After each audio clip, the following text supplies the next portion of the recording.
have just experienced an incredible journey. This is a rare glimpse into the IAFF 7th District Fire Ops 101 program. First, we'd like to give special thanks to the IAFF 7th District Vice President, Ricky Walsh, for granting Omni Yoga this special privilege. This program is exclusively intended for elected officials, local leaders, and members of the media to experience the highly technical, labor-intensive, time-critical work of firefighters and paramedics. However, because of our ongoing work with first responders offering job-specific functional fitness programs called Tactical Agility Training, we were honored with a special pass to attend. We'd also like to thank the Redmond Fire Department for sponsoring the PPE that I would need for this program. As a yoga instructor designing fitness routines for firefighters, I needed to feel the physical and neurological demands of the emergency work for myself.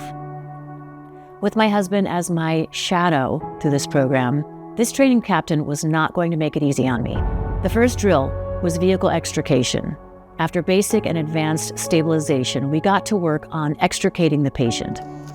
As a yoga instructor, I was immediately aware of the robust upper body strength and core stabilization that is required to accurately use this heavy equipment while avoiding strain to the upper spine or shoulder injury of the responder. Now it's time to don the BA for our first interior entry. We had two scenarios.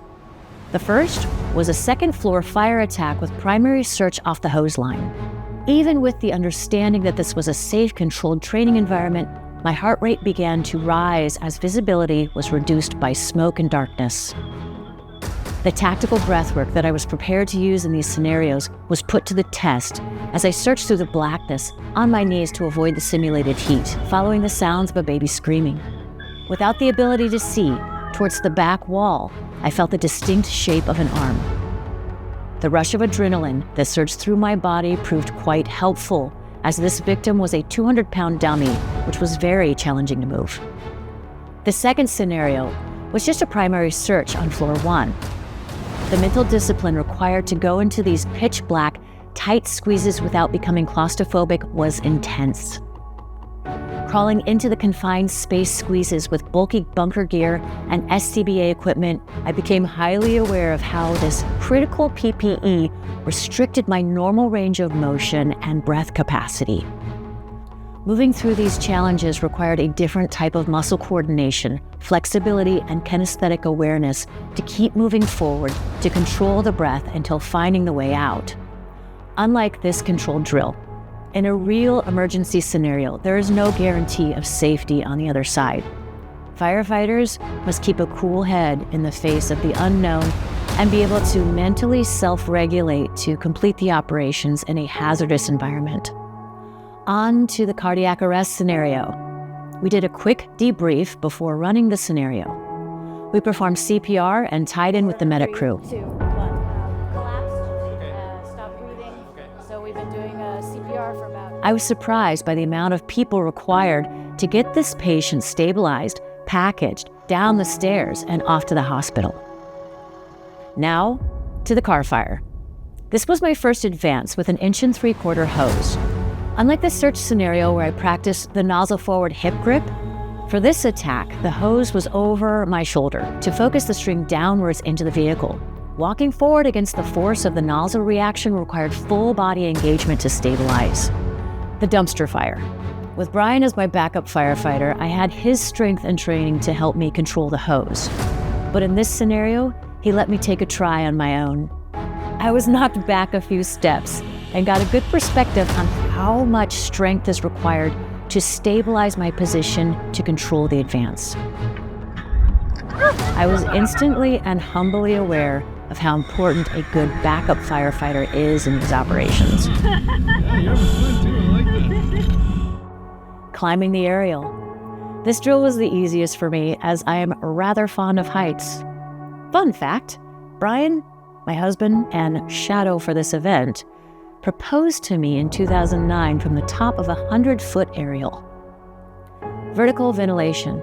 I was at a bit of an advantage for these drills, having watched Brian make so many of his fire service training videos on this exact operation over the years. Next up is live fire interior attack. This was an experience of epic proportions. The physical exertion of making a push into the fire room with a charged 1.75 inches was challenging enough. But then we turned our attention to taking the charged hose line up the stairs on our knees higher into the heat. I was just glad I didn't have to make a push up the stairs with the line flowing. In the larger room upstairs, we were able to employ some nozzle forward techniques, including the crooked lean, and I found great stability in the hip grip. As a yoga instructor, I became vividly aware of the importance of breath control tactics during these scenarios for a number of reasons. Firstly, to optimize the oxygen absorption into the bloodstream to power the coordination of numerous muscle groups needed to move swiftly and with precision through these highly technical operations. Tactical breathwork allows us at-will control of the autonomic nervous system to increase our ability to access critical thinking, problem solving, and situational awareness during a fight-or-flight triggering event. Thirdly, by controlling the breath, firefighters can avoid hyperventilation. This not only conserves the air in the SCBA bottles, but also conserves the energy in their bodies to stay longer in an operation with less depletion, dehydration, physical exhaustion, or overheating. Throughout this experience, my career as a yoga instructor gave me a slightly different perspective from my fellow attendees, who consisted of policy influencers and media members. However, our intentions in joining this program were all the same: to gain an intimate view of the fire service and do whatever was in our power to support firefighters in improving public safety.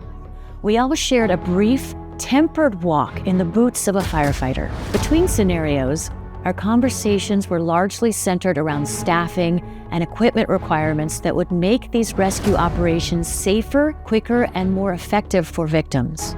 Naturally, I was compelled to guide the conversation deeper. For even with optimal staffing and up-to-date equipment, there is still the unspoken human requirement for these firefighters to maintain an elite level of functional fitness and mental resilience for the entire duration of their career. The insights I have gained through these scenarios will help me improve and further customize the functional fitness routines that are designed for firefighters through our programs. Breath control during intensity and neurological reset are two components of yoga that separate this discipline from other fitness routines and can give firefighters an elite edge to use adversity to build resilience, improve job performance, and gain access to effective recovery to experience less depletion and greater satisfaction from this highly labor-intensive and emotionally challenging career. I am so grateful to have been allowed this opportunity and inspired by all that I've learned. I have certainly gained new perspective from this experience that will help me better serve those who serve our communities. Thank you so much. This is wonderful. Great, there you go. Stay a good human. I will do my best. Thank you. Thank you so much for coming out. Thank you. This was awesome. Awesome. Yeah. Thank Tell you. your friends. I will.